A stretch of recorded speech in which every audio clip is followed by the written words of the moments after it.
Will the NCAA investigation affect the Vols' play on the field this season? And we know it's going to affect the Vols in 2025, 2026, and for the rest of college football. It is. There's no question about that. However, I wondered to myself this morning, could this team have a chip on their shoulder? It certainly seems like the NCAA has made a target of Tennessee. Tell you some things I've heard since we last spoke on Monday. One is that the NCAA really thought that Tennessee would be an easy target and would fold again, and that would be a step to them getting more control of NIL. They've done nothing but beg Congress for help, and they're not going to get it from Congress. But I have been told that there were some prospects who brought up concern about NIL because of the latest headlines, not the story, the headlines. And let's face it, we all to some extent read headlines. The headlines was another potential NCAA investigation, and a notice of allegations was coming. And it may still come, but I don't think it's going to hold much merit. Caleb, I think it's affected Tennessee, and I know these guys don't dig into the paper and dig into the internet and watch a lot of coverage of themselves, but I'd kind of have a little chip on my shoulder, wouldn't you? Hit that like and subscribe button if you agree. Oh, I think it absolutely affects Tennessee, and they'll have a chip on their shoulder. And I think there will be one also, because you and I have talked about this in the past, but Nico Iamaleava, given his background, I'm willing to bet is probably embarrassed to be at the heart of this, because he probably is the type of guy that doesn't want to be touched to any scandal whatsoever.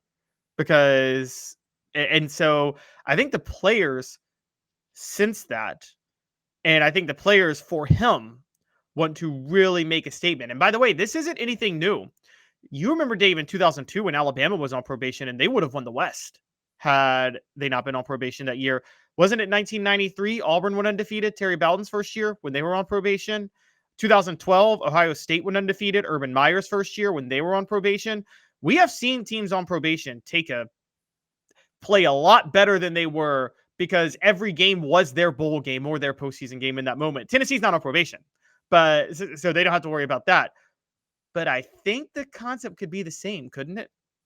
I think it could. And listen, it's big enough news where you're not digging into Tennessee lost a 3-star prospect. I mean, there are some players that absolutely love following recruiting when they're in high school. Cooper Mays is an example of that. And of course, he didn't follow it when he got in college. But Caleb, this isn't small news. I mean, this is monster news on the front page of the New York Times sports section. I mean, that's not anything you can miss. Yeah, I agree. And it went from, you're right, it went from probably affecting Tennessee on the recruiting trail to a certain degree in a negative way, putting some concern in the back of their mind to, I mean, this thing is wrapped up already. And okay, you guys are going to sit there and say it's not wrapped up. It's wrapped up. The NCAA can't do anything to Tennessee right now because of that TRO that was just granted.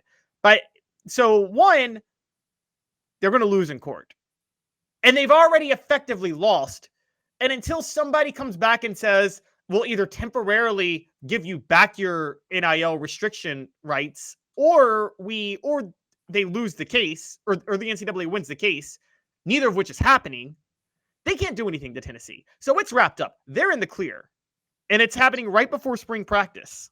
Caitlin on our message board said, why wouldn't we have a chip on our shoulder? I was one of those guys that didn't really think the NCAA had any sort of vendetta against Tennessee. I wonder about that in this latest situation. I think Tennessee was viewed as an easy mark that they probably fold and comply like they have done for 50 years.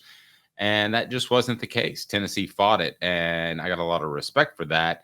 And listen, they had the courts on their side. Now, what will the NCAA do next? You think it's over. I do too. But what are they doing? They're sitting in Indianapolis. What are they thinking of doing? Brought to you by Don Self, your State Farm agent in the Chattanooga area. Go to donself.net, donself.net, with great customer service, 40 years of experience. They're just incredible. And I know everybody's shopping rates now, but what happens when you send in that claim? customer service matters. DonSelf.net, DonSelf.net. So if you're the NCAA, what are your options right now? You're sitting in Indianapolis. You're trying to decide what you're going to do. One, you just roll over and play dead. Okay. I mean, you just say, please let us keep a hold of basketball. And that's it. The NCAA basketball tournament. We've lost. We are who we are. We know you're going to make a mega conference. Two, you file another lawsuit to try to battle NIL. Or three, what I would do is I would call all of the commissioners. I'd say, can we have a meeting? How can I help you facilitate the best usage of NIL and the best way for it not to be abused and the best way to put together a playoff, which you've really already done? That would be my approach. Let's all work together. I mean, at this point, the NCAA needs to find a role, because right now there's a room full of people doing great stuff, and they ain't one of them. Well, option 3 is not a possibility, because option 3 doesn't. Here's why it's not a possibility. But it's the only smart one, you would agree, right? They literally can't do it, because neither can the commissioners. There's nothing you can do to regulate NIL short of Congress. No, I'm saying let NIL go and just say, let us work with you to help facilitate. You can't facilitate anything. Any facilitation of NIL would be a... No. You didn't hear me. Not NIL. You let NIL go and you say, let me be a part of the party.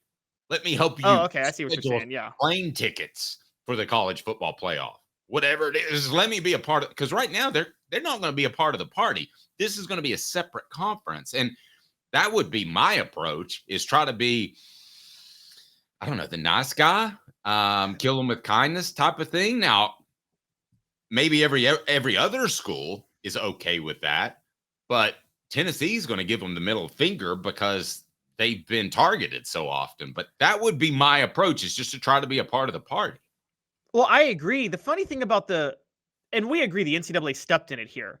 The virtue signal by people against the NCAA is hilarious, though, because they'll complain about the NCAA, and then they'll say these conferences should break off and do their own thing, and then they should form their own regulatory body and regulate the teams, which is what the NCAA was doing. So it's kind of like, it's funny to me when people want regulation on things and then they complain when, like, the NCAA acts as the regulatory authority to do what they wanted, or like, oh, I hate the NCAA. You see this in politics all the time, where like people will hate a bill, but they'll like everything in the bill.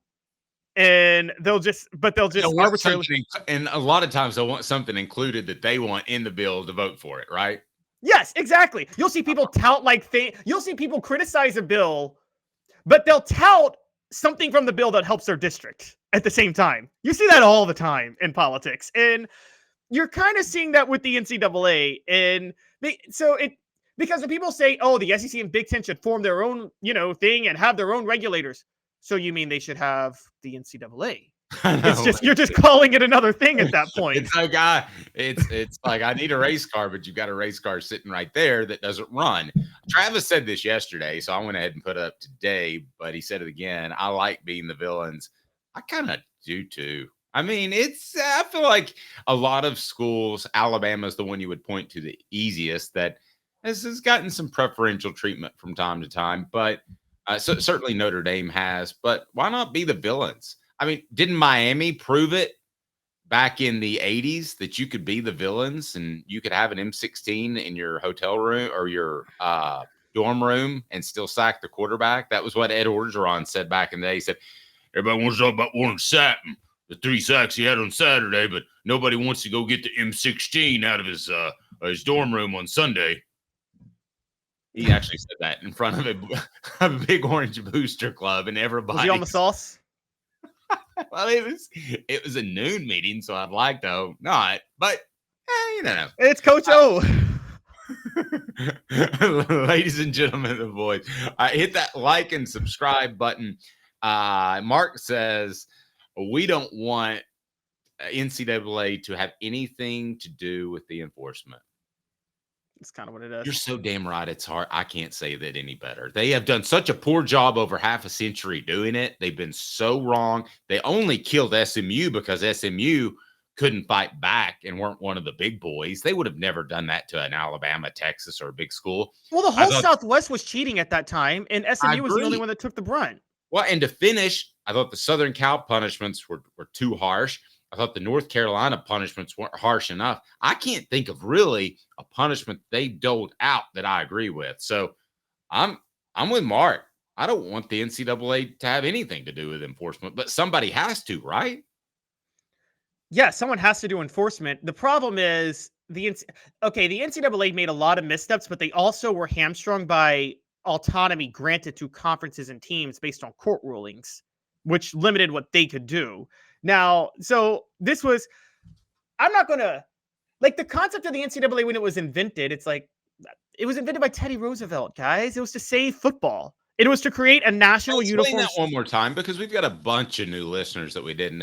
And this is why I love Caleb, because he knows more history about Tennessee football than I do. I'll be very willing to admit that. And he knows more history in general about athletics than I do. So explain the Teddy Roosevelt thing for those that don't know. And because you've said it before and you've explained it to me, but I didn't know that. So in 30 seconds or less, explain that to me.